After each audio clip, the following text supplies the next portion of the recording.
मेरे साथ बोलिए, भारत माता की। क्यों भाई? मथुरा वालों की आवाज को क्या होगा? व्रज गोवर्धन वाले ऐसे बोलेंगे क्या? मोदी जी को तीसरी बार प्रधानमंत्री बनाना है या नहीं बनाना है? 400 पार करनी है या नहीं करनी है? तो ऐसे नहीं चलता। मेरे साथ दोनों हाथ उठाइए, उठाइए दोनों हाथ। विजय के संकल्प की मुट्ठी बीचे। ये रोड पर खड़े हैं वो भी उठाए, जरा हाथ उठाओ हाथ, और प्रचंड आवाज से बोलो, भारत माता की, भारत माता की। जय श्री राम, जय जय श्री राम।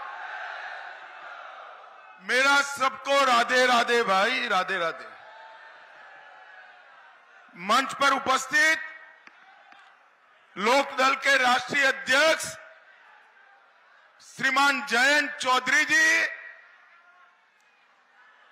श्रीमान संतोष सिंह जी, श्री अशोक कटारिया जी, तेजवीर सिंह जी राज्यसभा के सदस्य, यहां के वरिष्ठ नेता चौधरी लक्ष्मी नारायण जी, मेरे मित्र और हमारे वरिष्ठ नेता श्री श्रीकांत शर्मा जी, श्री घनश्याम सिंह लोधी जी, श्री राजेश चौधरी जी, ठाकुर मेघश्याम सिंह जी, श्री पूरन प्रकाश जी, ठाकुर तेजपाल सिंह जी, नागेंद्र सिकरवार जी, डॉक्टर देवेंद्र शर्मा जी, चौधरी किशन सिंह जी, और आज यहां पर आए हुए प्यारे भाइयों बहनों माताओं और मेरे जिगर के टुकड़े जैसे युवा मित्रों, आप सभी को नमस्कार प्रणाम।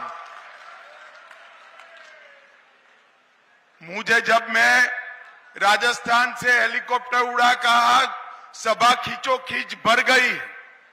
उतरकर मैंने पूछा, भाई मैं कितना लेट हूं? तो मैं लेट नहीं हूं भैया, फिर भी कब से आप बैठे रहे, इसलिए आप सभी की क्षमा प्रार्थना करता हूं। सबसे पहले बांके बिहारी जी को प्रणाम कर मेरी बात की शुरुआत करना चाहता हूं। प्रेम मंदिर, गोविंद देव मंदिर, श्री मलुक पीठ और सुदामा पीठ को भी प्रणाम कर मेरी बात की शुरुआत करना चाहता हूं। भाई और बहनों, मैं जन्म से धर्म से वैष्णव हूं। हमारी परंपरा में कहते हैं, व्रज की भूमि पर पैर रख दिया तो सातों जन्म के पापों का नाश हो जाता है। और आज इस व्रज की पावन धरा को भी मैं प्रणाम कर मेरी बात की शुरुआत करना चाह रहा हूं। भाई और बहनों, आज मैं जब यहां आया हूं तब मैं हेमा जी के समर्थन में भारतीय जनता पार्टी का प्रचार करने आया हूं। आप सभी को आने वाले चुनाव में वोटिंग कर देश का भविष्य तय करना है। पूरे देश में चुनाव का माहौल चल रहा है। ये भाई कौन है?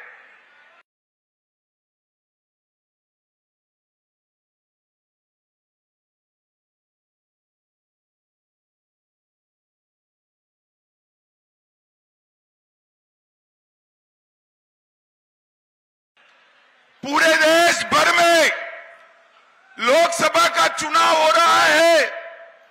पहले चरण का मतदान हो चुका है। मैं पहले चरण का परिणाम व्रज वालों बताऊं आपको? क्या जानना है? जोर से बोलो, जानना है? मगर किसी को बताना मत तो बताओ।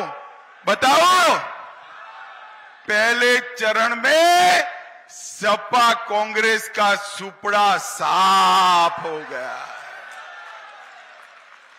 दूसरे चरण में भी यही यात्रा को आगे निकालकर उत्तर प्रदेश की जनता ने वृंदावन होते हुए काशी तक कमल को विजयी बनाना है, कमल को विजयी बनाना। भाइयों बहनों, दो खेमे पड़े हैं, दो खेमे तय है।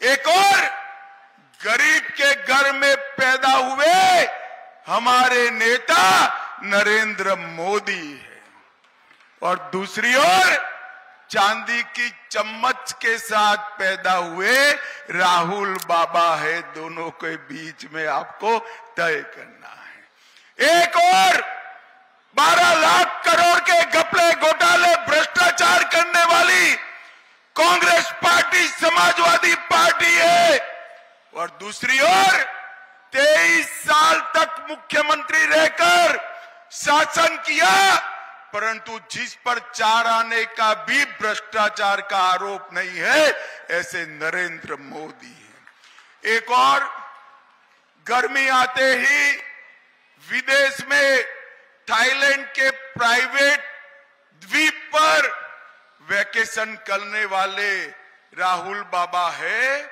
और दूसरी ओर दीपावली के दिन भी छुट्टी न लेने वाले नरेंद्र मोदी हैं। आपको ये दोनों के बीच में तय करना है। मोदी जी ने इस 10 साल में देश को आगे बढ़ाने का काम किया है। भाई और बहनों, मैं आज आपको पूछने आया हूं, मुझे बताओ, अयोध्या में राम मंदिर बनना चाहिए था या नहीं बनना चाहिए था? जरा जोर से बोलो, बनना चाहिए या नहीं बनना चाहिए? एक कांग्रेस पार्टी ने 70 साल तक, इस सपा बसपा ने 70 साल तक राम मंदिर को अटका कर रखा, लटका कर रखा, भटका कर रखा। मोदी जी ने 5 ही साल में केस भी जीता, भूमि पूजन भी किया और प्राण प्रतिष्ठा कर कर जय श्री राम कर दिया। और भाई और बहनों, जब प्राण प्रतिष्ठा हो रही थी, इस सपा और कांग्रेस वालों को निमंत्रण दिया गया, मगर अपनी वोट बैंक की लालच में अयोध्या की प्राण प्रतिष्ठा में भी नहीं गए। भाई और बहनों, मथुरा वालों, ये कश्मीर हमारा है या नहीं है? जोर से बोलो, है या नहीं है? एक खड़गे साहब कहते हैं, कांग्रेस वाले कहते हैं, अखिलेश यादव कहता है कि उत्तर प्रदेश और कश्मीर का क्या लेन देन है? मुझे बताओ, धारा 370 हटनी चाहिए थी या नहीं हटनी चाहिए थी? जोर से बोलो, हटनी चाहिए थी या नहीं हटनी चाहिए थी?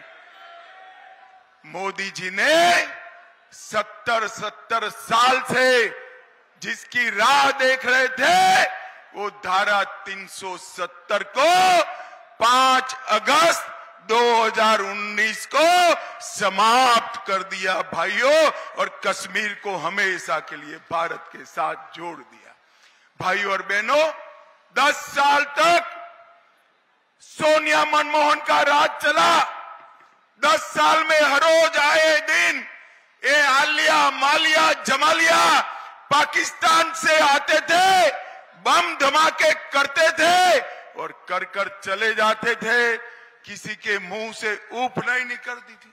2014 में पश्चिम यूपी वालों ने मोदी जी को प्रधानमंत्री बनाया, मगर पाकिस्तानी आतंकवादियों को मालूम नहीं था, आदत पड़ी थी।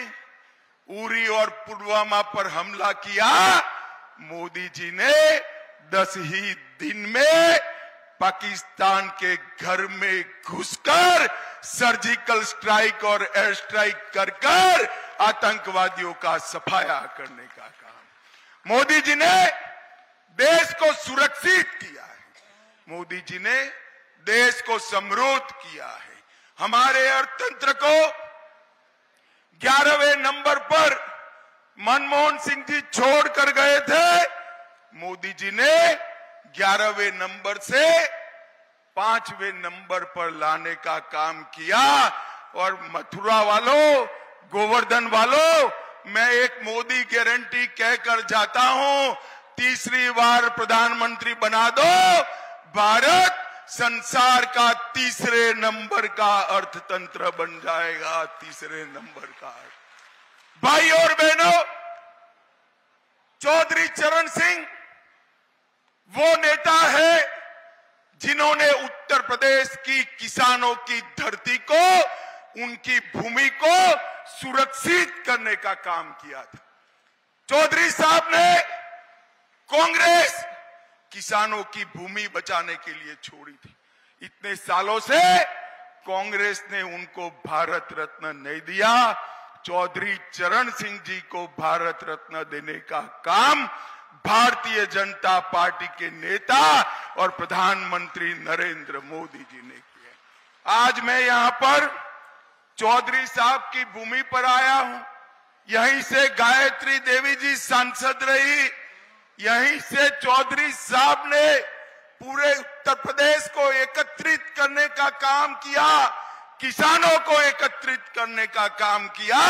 मोदी जी ने चौधरी साहब को भारत रत्न देकर उत्तर प्रदेश के किसानों का और मथुरा का भी सम्मान करने का काम किया। भाई और बहनों, मोदी जी ने समग्र उत्तर प्रदेश के अंदर कई हजार किलोमीटर नेशनल हाईवे, हर घर में बिजली, हर घर में पानी, हर घर में शौचालय, 5 किलो अनाज हर गरीब को मुफ्त, 5 लाख तक का इलाज हर गरीब को मुफ्त, और कोरोना में हर एक को कोरोना का वैक्सीन देने का काम नरेंद्र मोदी जी ने किया। भाई आप सभी को वैक्सीन लग गया है ना? जरा जिसको दोनों वैक्सीन लगा है हाथ उठाओ तो जरा। सबको लगा है ना? मोदी जी ने जब वैक्सीन लगाना शुरू किया, ये राहुल बाबा कहते थे वैक्सीन मत लगाओ, ये मोदी वैक्सीन है।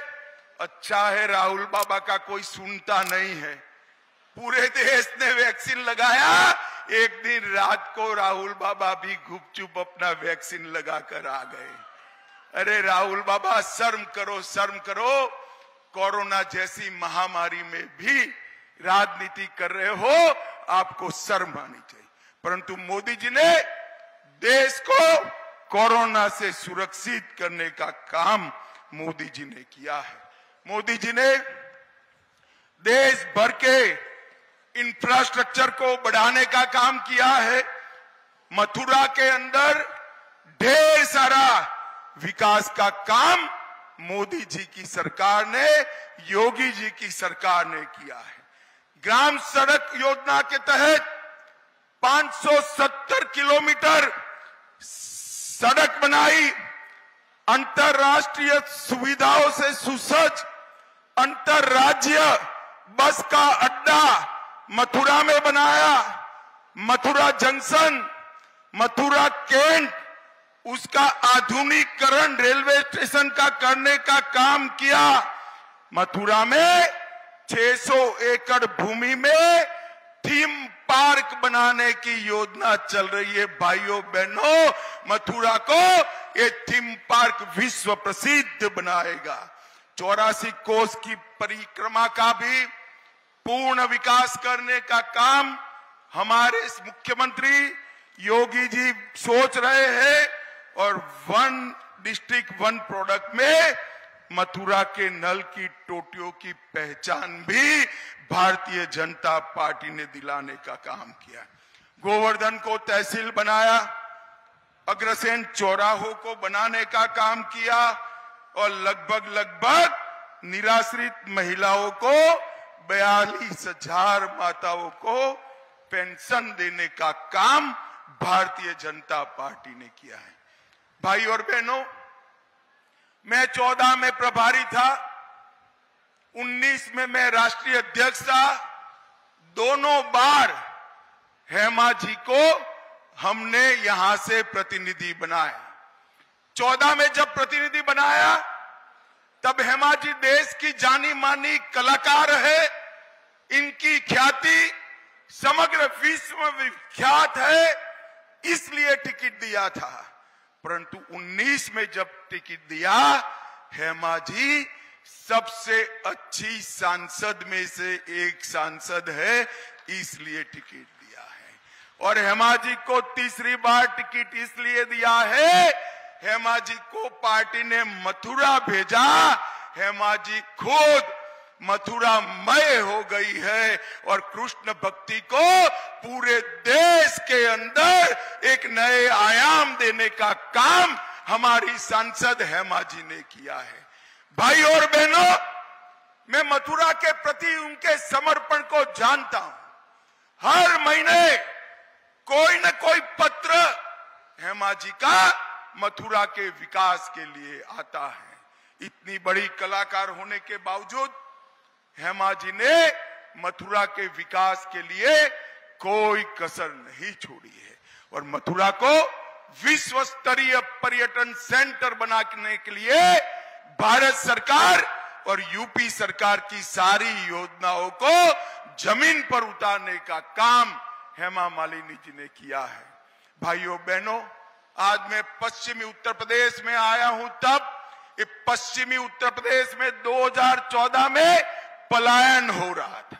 सपा के गुंडे परेशानी कर रहे थे, अच्छे लोग यूपी छोड़कर जा रहे थे।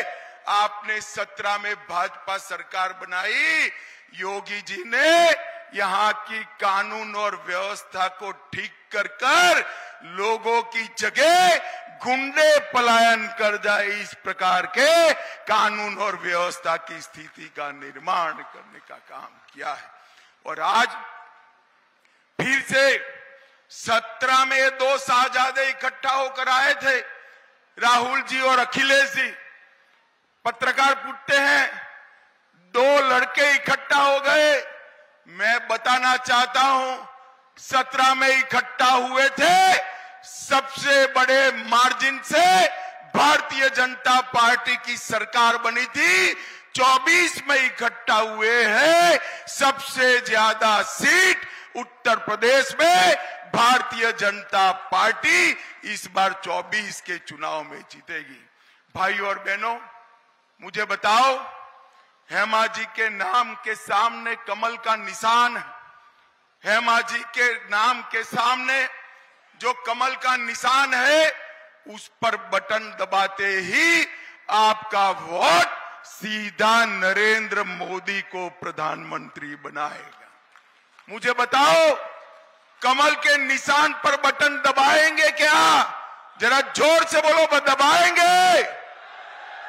हेमा जी को तीसरी बार जिताएंगे, मोदी जी को तीसरी बार प्रधानमंत्री बनाएंगे, 400 पार कराएंगे, 2047 में विकसित भारत बनाएंगे।